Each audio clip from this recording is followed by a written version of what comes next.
In the distant future, where Earth is known as Terran, the history we know today is now legend, and the media we consume is changed forever.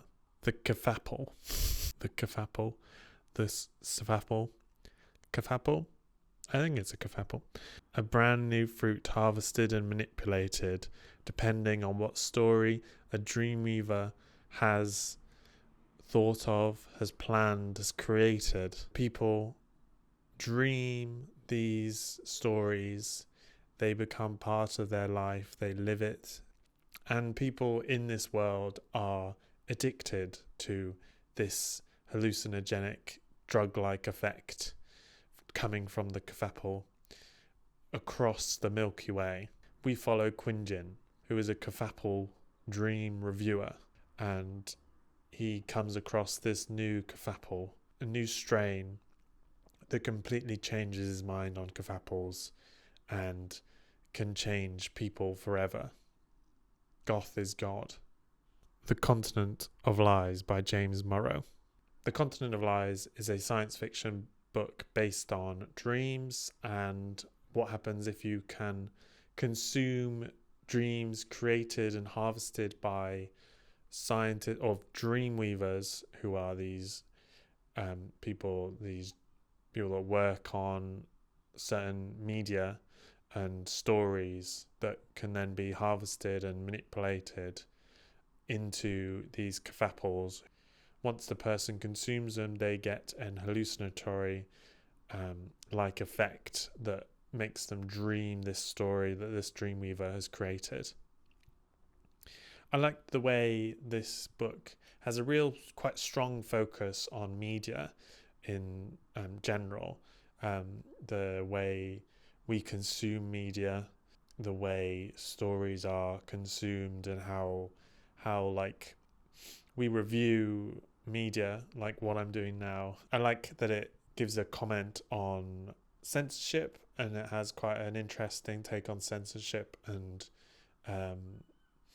how, this galaxy, this world that he's created, what its views on censorship are and what should and shouldn't be looked at in media.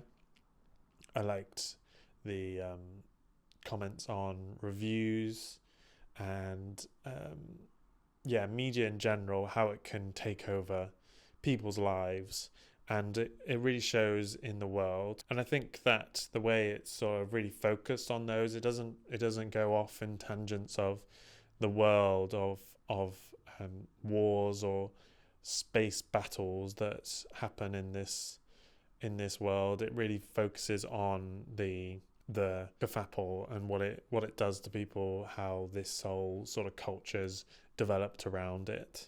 And I think this focus really makes this world interesting to understand and discover.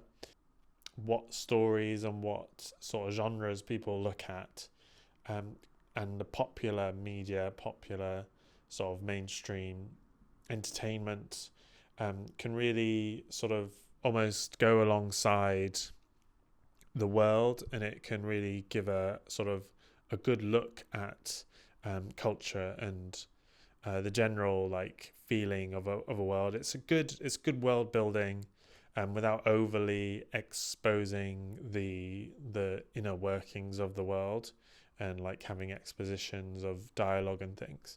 But I think that also has its disadvantages in this story. I think that at the beginning it really gets you in at the deep end. There's a lot of references to kafapel stories and like made up stories that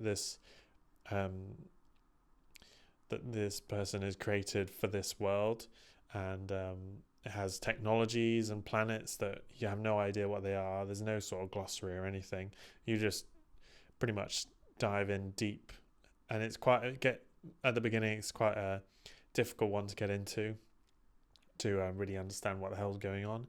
But I think you just got to let it take you and just carry on reading, and it's quite rewarding to sort of see how this world is created and how these story can bring you into the world really well, and you can slowly develop your understanding of what things are.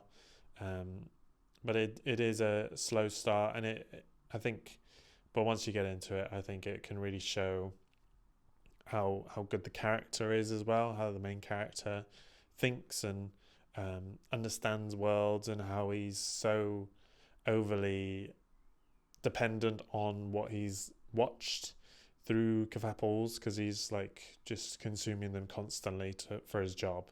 So I think the book like um, does that really well. It really puts you in the boots of this guy. Um,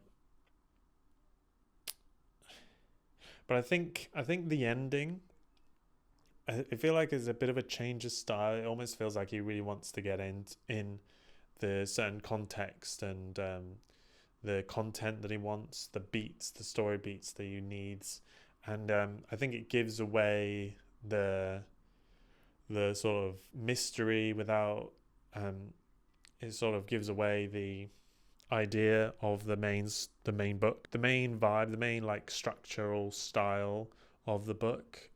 It sort of goes away from that to get the ending that he sort of wanted, and yeah, I think it could have been better with a bit more sort of ambiguous, maybe a bit more of a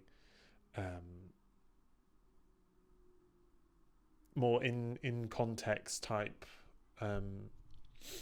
ending. I think it could have been more rewarding that way, but I think the ending wasn't too bad. It was just a lot more structured than the story, the book itself.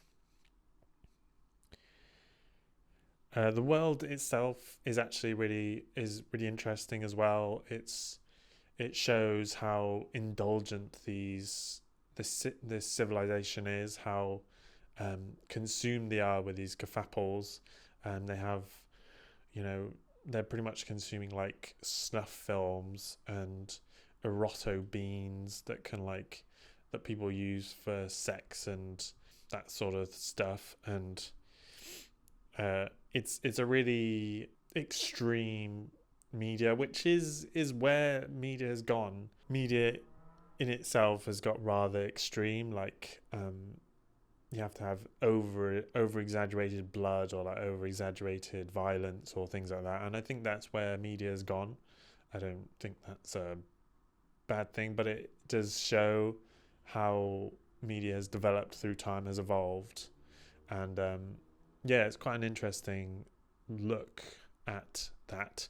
And the world itself is kind of like Victorian sort of romantic era of like being overindulgent on like drugs and alcohol and like having extravagant sort of flamboyant buildings and costumes. It's very reminiscent of like romantic sort of era type stories and characters. But I think characters, where it falls flat for me, I think the main characters are rather a bit uninteresting. There's a few standout characters that come and go, like there's a pirate type guy, which was a bit more interesting, and I kind of liked the main villain. I thought he was kind of interesting as well. But the main characters that stick with the story are rather dull. They don't really add much to it. I don't know. They just are just there to carry the story rather than have their own sort of journeys. Like they don't really change. Like the three main characters I'm thinking of, they don't really change. They don't have sort of development that I can see. So yeah, I think that's where it falls flat for me. But I'm quite a character driven type person, so maybe that's just my preferences, but I think that sort of drops its mark quite a bit. So yeah, overall I did enjoy it, and I will be reading more James Morrow. I think he's a bit of a I haven't heard much discussion about him on sort of YouTube, so I thought I'd bring him to attention of sort of people who like science fiction, if you like dreams or inner mind sort of science fiction based books, then give this a try. Sort of The Lathe of Heaven, or I don't know what The Dream Master is like by Roger Zelazny, but that sort of thing, or Haruki Murakami's type books are quite similar in this extravagant dream world, but a bit more sort of American, or like, you know, less Haruki Murakami-esque. So yeah, give them a try. This is a very small amount of reviews, maybe like 100 odd reviews, so I thought he was quite sort of obscure in ways. So yeah, I would give The Continent of Lies 3.5 stars. We'll go 3.5 stars. And yeah, that's the review. Have you read Continent of Lies? Let me know what you thought. If you did, I'd be very interested to hear what people think of it. If you haven't, go give it a try. And yeah, I'll see you in the next video. Like, subscribe, comment, do all that stuff, and I'll see you in the next video. Bye.